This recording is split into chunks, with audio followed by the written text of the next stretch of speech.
Welcome, dear friends. This is by der Ballabgabe, episode 5. This is actually our show of Abseits.ch, in which we look ahead to the games of FC Basel in the Champions League. But since we've been now following both teams, or actually all the four teams in Group A so closely, we thought, well, why not try and make also a preview of the following games between Benfica and Manchester United. Me, as a close Benfica fan, I have a lot of knowledge to that team, and Jose Mourinho makes it actually easier to follow Manchester United, also easier on the Portuguese media. And so we'll try and look ahead at this game. Benfica is welcoming Manchester United to its Estádio da Luz.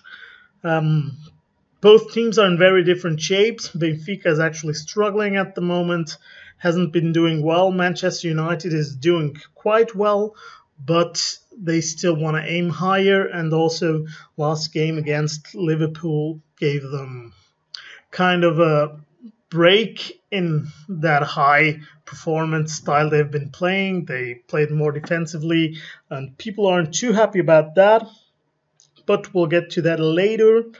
Now let's look at both teams and how they enter this game. We have Benfica, who has had 13 games so far, of which 7 were victories, 3 were draws, 3 were defeats, 21 goals were scored and 14 goals conceded. That's not that well for Benfica. Usually they are very strong defensively, especially with the conceded goals. They usually only concede about 30 goals per season in all competitions. But now, of course, after losing 5-0 against Basel, they have that score also getting up there. They haven't scored too many goals, 7 victories, of which 2 were in a cup, or 1 was in a Super Cup, and they haven't managed to gather points internationally yet. So this is actually kind of disappointing start into the season. Benfica is also only 3rd in the home league, trailing 3 points behind Sporting and 5 behind Porto, but still nothing is lost, of course. Manchester United has started much better. It started with a defeat against Real Madrid in the Super Cup, but since then they've been amazing. In 12 games, they have had 9 victories, 2 draws, and 1 defeat at the hands of Real Madrid in the Super Cup. So it's not that bad. 33 goals were scored and 6 goals conceded. So Manchester United is doing very, very well, and they are looking forward to continuing that streak. But let's not forget, Manchester United has clearly stated that the Premier League is their main goal, and that's the way they've been lining up in the Champions League, and especially now that they are clearly ahead with 6 points. The other 2 teams have 3 points each, and Benfica has no points.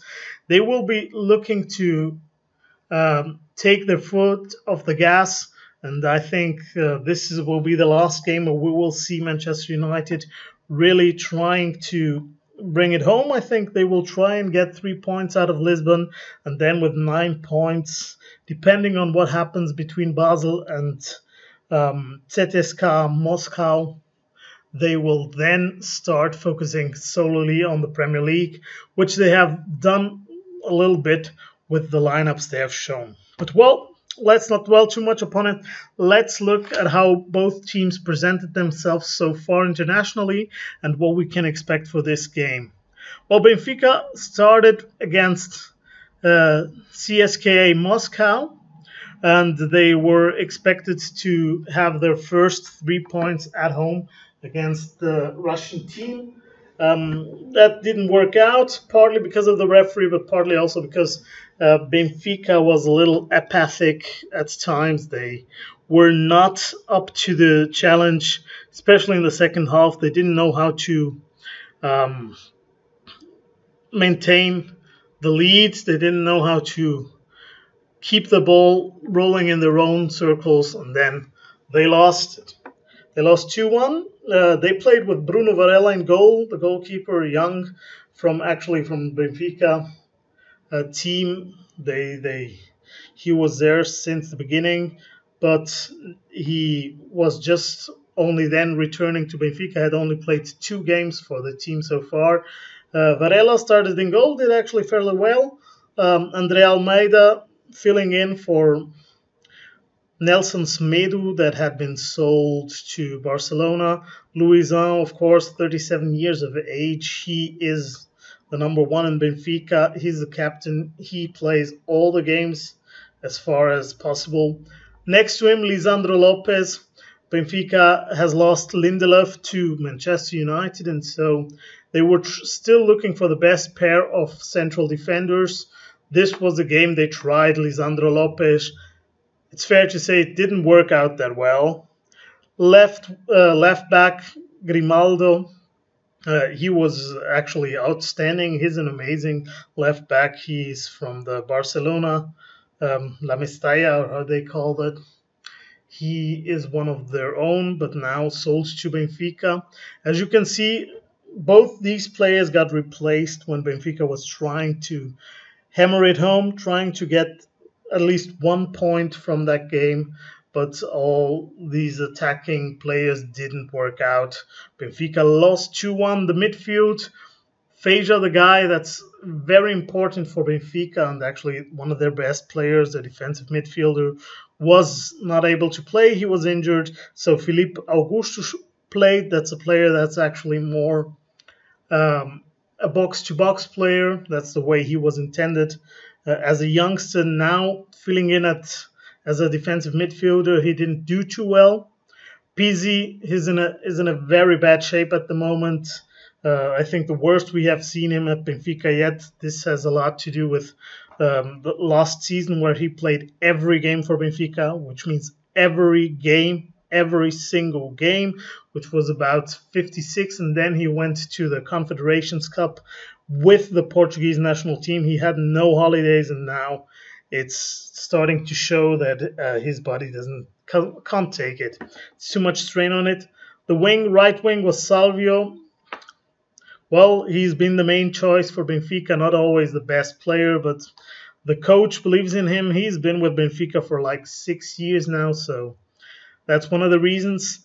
Left wing, incredible youngster Živković played a very good game, but couldn't help the team get too far. He helped Seferovic score his first goal. That was back when Seferovic was still in great shape. He was knocking them in game after game. Now he's been at some kind of a dry spell. Behind him, Jonas, an amazing player, great for transitioning, great in building the attacks, but internationally he has been looking very badly, actually. He hasn't been doing so well. So this is how they lined up. It didn't work. CSKA Moscow overthrew them, scored 2 goals, 1 penalty, which was clearly no penalty, but that's what happens. The referee was wrong. What can you say? And now Benfica was struggling. They were looking for making it up, the 3 points they lost at home, by coming to Basel, and that did not work out well. Benfica came to Basel dressed in black and looking for the first 3 points. At this point, they had been already struggling a little bit at home, and they lined up with Julio César in goal, so they lost faith in the young goalkeeper in Bruno Varela. They replaced him with the oldster Julio César, of course, very well known.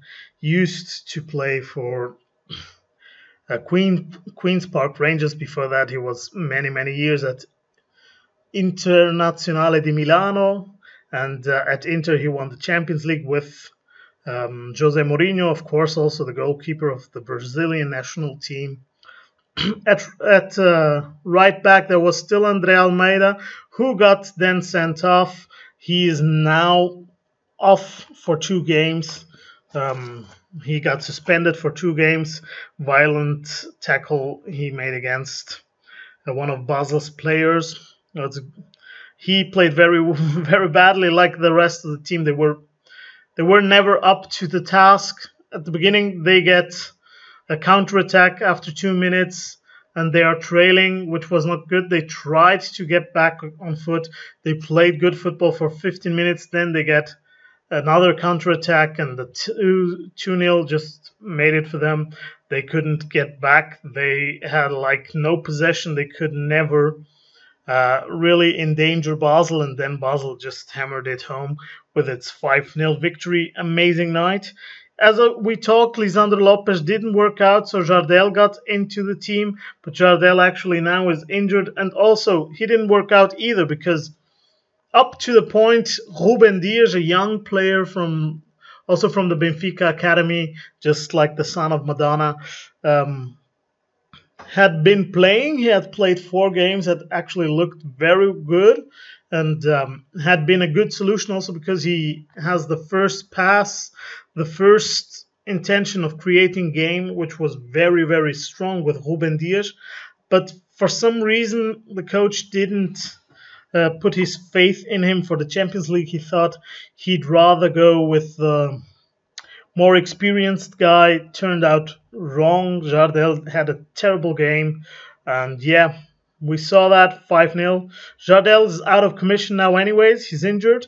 Left back Grimaldo, still one of the best ones. I think Grimaldo is just one of the top players this team has to offer. Then, of course, Feja, which is amazing, but we didn't see too much of that against Basel. Pizzi still struggling. The wings were actually much better, I think, this game with Živković and Servi. But still, when you have such a bad game as a team, you can't capitalize on having quick and good finalizing wingers like Živković and Servi. Benfica never even got close to the goal after the 15th minute. Then again, Jonas disappeared from that game totally. I don't think he touched the ball even once. And Jimenez, well, you can't do anything as a lone striker when your team isn't providing the balls. So this is how Benfica lined up. It didn't work out. Then they went back home. It got worse at home. Even after the international break, they are not looking that strongly. They won in the cup against a team that's 2 leagues further down from them. So yeah, you can't really look at it. I think they will line up like this. In goal, yet again a change. I think the youngster Belgian guy, Svilar, will take the lead. He's 18, but he's been amazing in the last game he's played. Also, he's like one of the hopefuls to become the next Oblak, the next Ederson. As you know, Benfica has been providing the world with very, very good goalkeepers. Svilar got actually transferred from Anderlecht this summer without having ever played 1 game for Anderlecht. So yeah, I think he will get the nomination and will be in goal. He has the matching number for it, number 1. At right back, we will see finally Douglas playing a competitive game, a strongly competitive game. Douglas is a player that got bought. No, he's actually on loan from Barcelona at the moment. Barcelona couldn't use him anymore. And also they had just bought Nelson Semedo, and they don't trust Douglas too much. So Douglas is now looking to rekindle his career that has been halted for almost a season at Barcelona, and trying with Benfica. This will be his fire baptism. I'm looking forward to see what he can bring to this team offensively. But against Manchester United, it's going to be really tough. Then Luizão and Ruben Dias. I think there's no way around Ruben Dias this time. If there is, the coach is stupid. We have to say it like that. And will actually endanger his team, put them in harm's way. Left back Grimaldo will stay in. He is amazing. He is great. No need to change him. Feja and Pizzi will stay. You don't have better options. Benfica doesn't have better options. That would be... Feja is amazing. He's good. He does his job very well. For the creative part, Pizzi could be replaced by a great player like Krovinovic, which has been doing well in the league and had an amazing last season with Rio Ave. But the problem is that this Croatian player, Krovinovic, is not in the list of players that Benfica handed into the UEFA, so he can't play, which was very foolish not to include him in that list. So Pizzi will play. Let's hope he has a good night. Živkovic in the right wing. On the right wing, Rafa on the left wing. This is my prediction that they will play like that. It would be a more courageous option, but Benfica needs the points, and it also would be a present to Rafa to get the starting spot because he had been putting in the work. It's not worked out too well for him, but it's also for the whole team. Hasn't been going too well, so I think he would actually deserve to play on the left wing. But I could also see Salvio and Servi playing instead of these two, which for me are now the best choices at the moment. In attack, there's not many questions. Jonas will play. He has been injured, but if he is fit to play, and it looks like he is, he will be starting. Jimenez will start also ahead of Seferovic because Seferovic has been actually disappointing the last few games. He has not been playing well. Didn't he score, but also he didn't create. And that's a big problem. If you are a striker for Benfica, you need to also create spaces. You need to create chances for your teammates to get back into that box and score goals. And Seferovic is actually very good at these things, but at the moment he's just not cutting it, and so I think he won't be playing. This is the way I think Benfica will line up. They will try to stand high on the pitch, get in behind United's defense, and try to get a quick goal, and then try to stay out of harm's way, keeping the ball circulating, and then counter-attacking. If that works, United is in for a treat. If it doesn't, well, United can really take off with this one. Well, let's talk about this later. Now let's look at United. United lined up for the first game against Basel in its classical 4-2-3-1 setup. Again, as I said, they were already here trying to rest some players. De Gea was in goal, of course. Instead of Valencia, we got Ashley Young as a right back, which actually fared very well. Ashley Young has been doing very well as a right back. Smalling and Lindelof got in because both Jones and Bailly were suspended, but also to give those players a breather. Also, I think Lindelof has a lot of international experience from the Swedish national team and playing with Benfica on that high level. So it was a good pair of centre backs. They did fairly well. Daley Blind played on the left back. Blind is very good, and I think the best choice at the moment for United. And he seems to have the physical ability to play every game, and why not use him in every game? Then Matic, of course, no other choice, especially since Carrick is injured. And then, of course, we got Martial replacing Rashford on the left wing. Mkhitaryan was attacking midfielder. Mata on the right wing. Lukaku up front. Lukaku scored a goal. Pogba got injured in that game. Fellaini then scored another goal. 3-0 victory for Basel. For United against Basel. Looking very good with the second-tier team, more or less. So they got a good start into it. They had already won 2 games in the league before, so they were actually on fire in that night. And Basel had, at times, chances in this game, especially when they ripped the defense apart with quick balls, changing sides.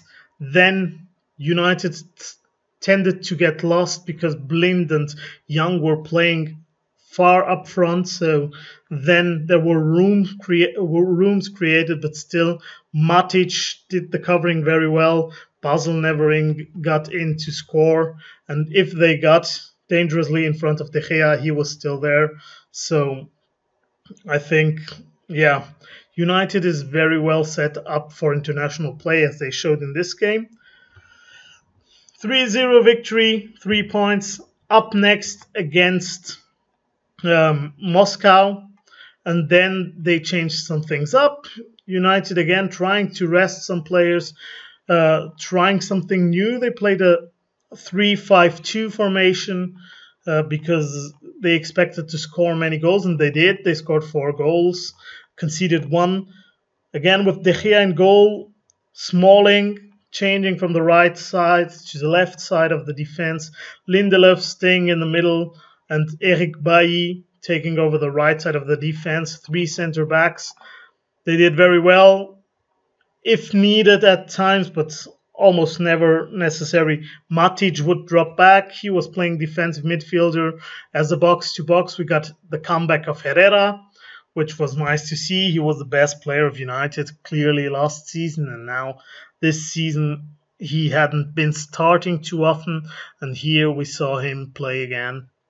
On the right back position, or just right wing, but doing the whole wing, was Ashley Young. He later got replaced by Darmian when he injured himself. On the left wing, we got Blind again. We know Blind is essential to this team at the moment. At least I think so. And then we had Mkhitaryan, who even scored a goal, got replaced by Lingard later.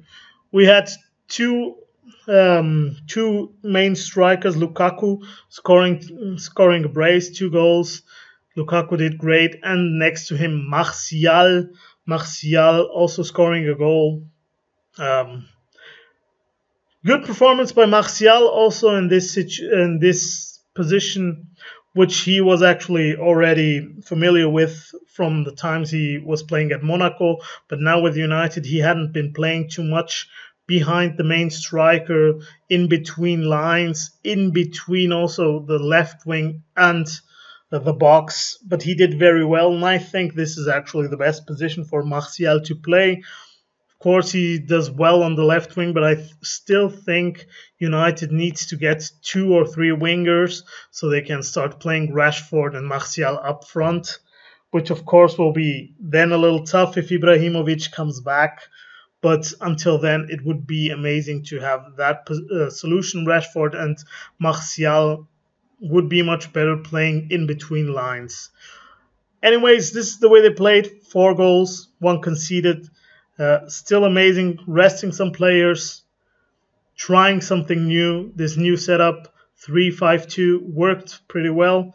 Still don't think we'll get back to that, because United will now know they need these 3 points from Lisbon, because if they have them, they can then at the Old Trafford gather enough points to go through without having to hassle too much. So I think United will present a good team still tonight, trying to win.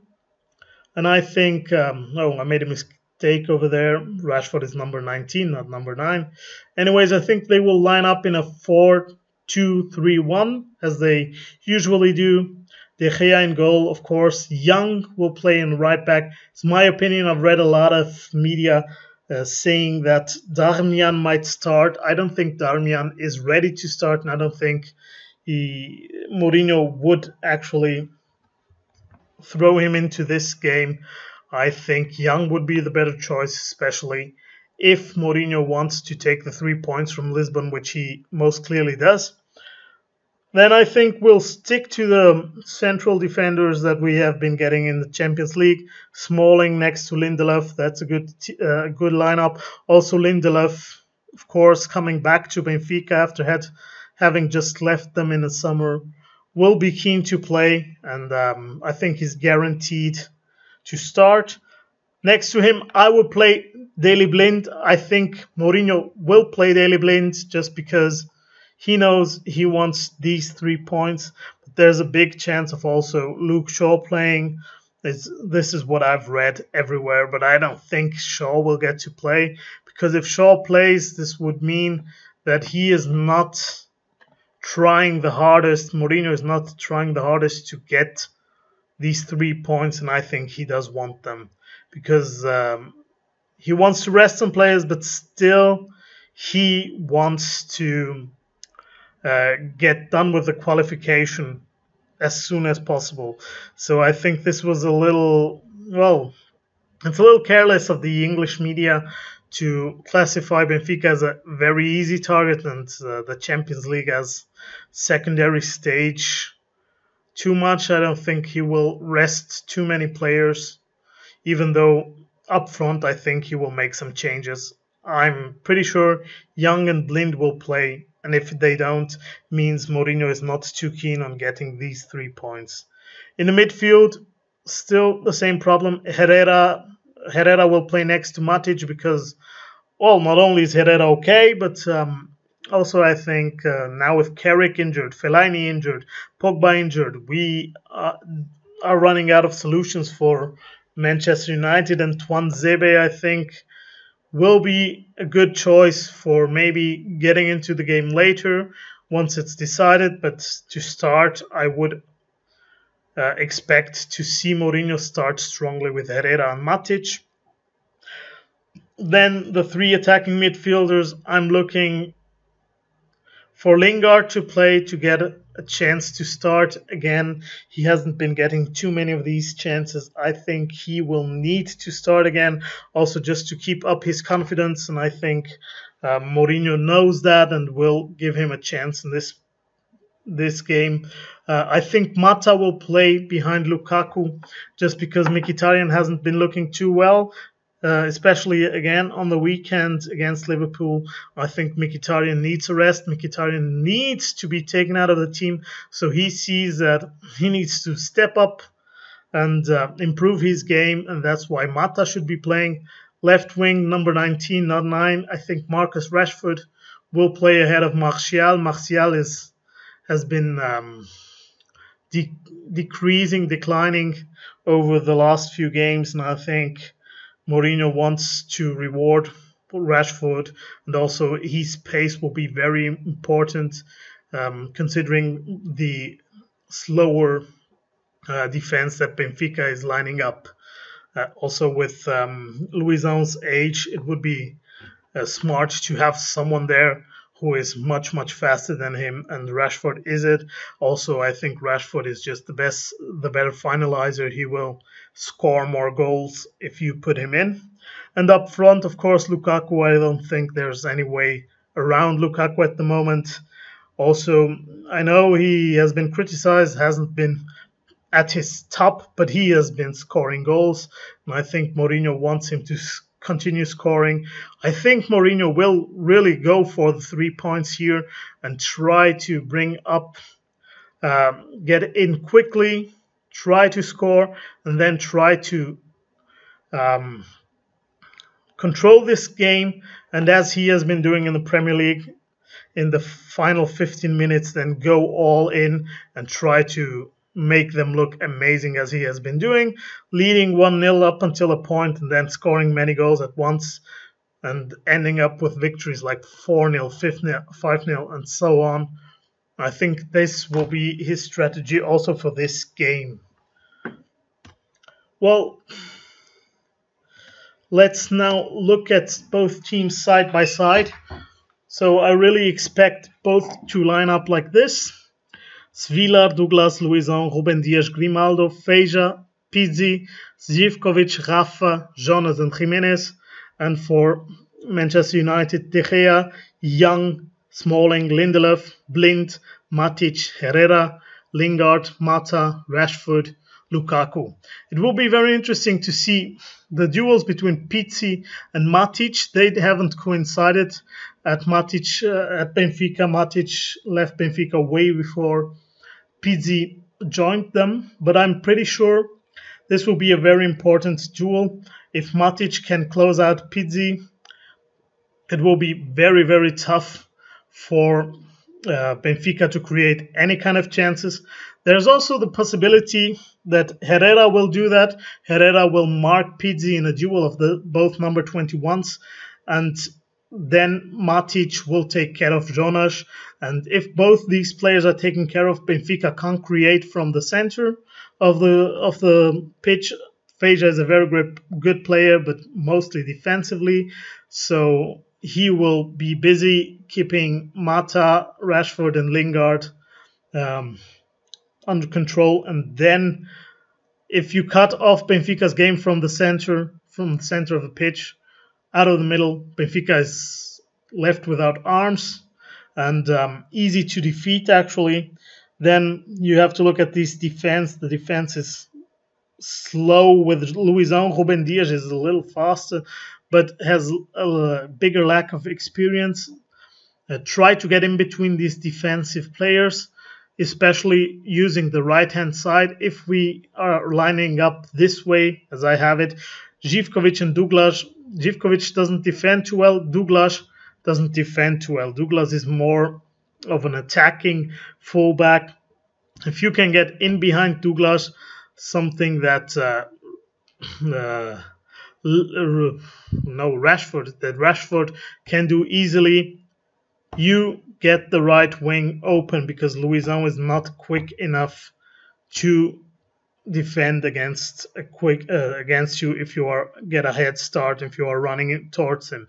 Luizão is very great at intercepting any kind of play, so try not to play around Luizão, try to run around Luizão, and you'll be fine.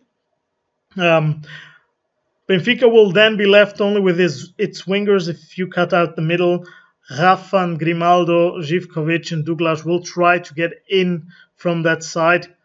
But if they don't have the stations in the middle to park the ball, to transition, they will have a tough time, because Douglas and Živković are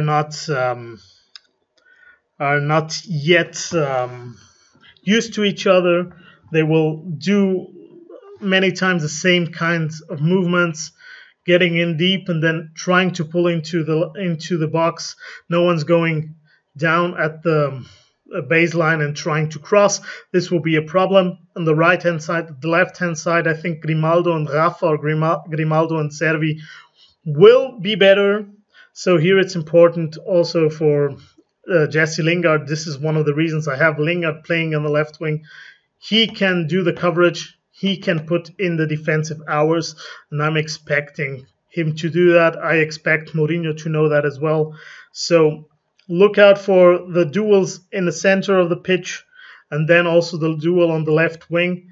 If you can cut off Pizzi and Jonas and Grimaldo, you will cut Benfica's legs off, and then you can comfortably lead that to a victory.